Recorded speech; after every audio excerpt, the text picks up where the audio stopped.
niya, inihila siya eh.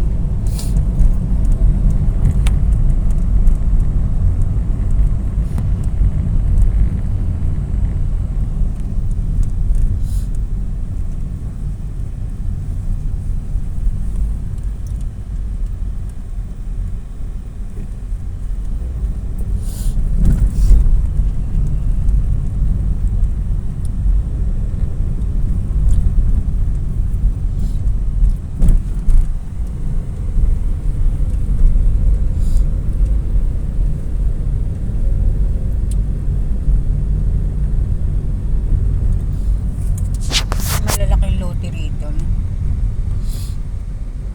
Dapat sa ganito na lang kumuha.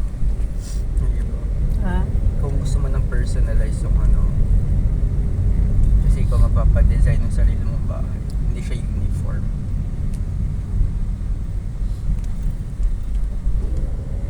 Kung lot lang. Ito, kala mo simbahan eh.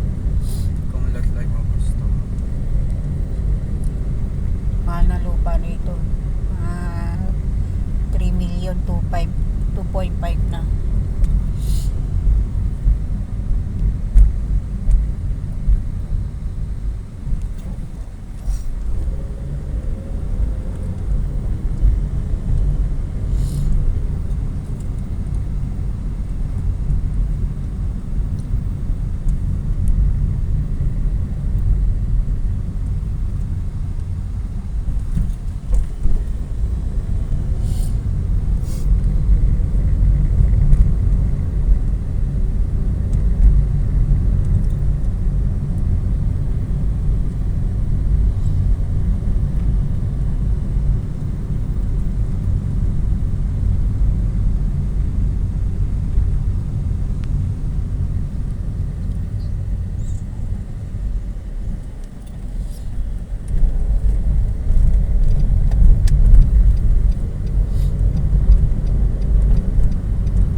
bahay, sa gate.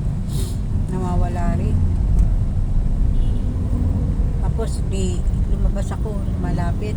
Nawawala to, sabi ko. Dali, saan bahay mo? Di, sinundan niya yung malaking aso. Naaway naman siya.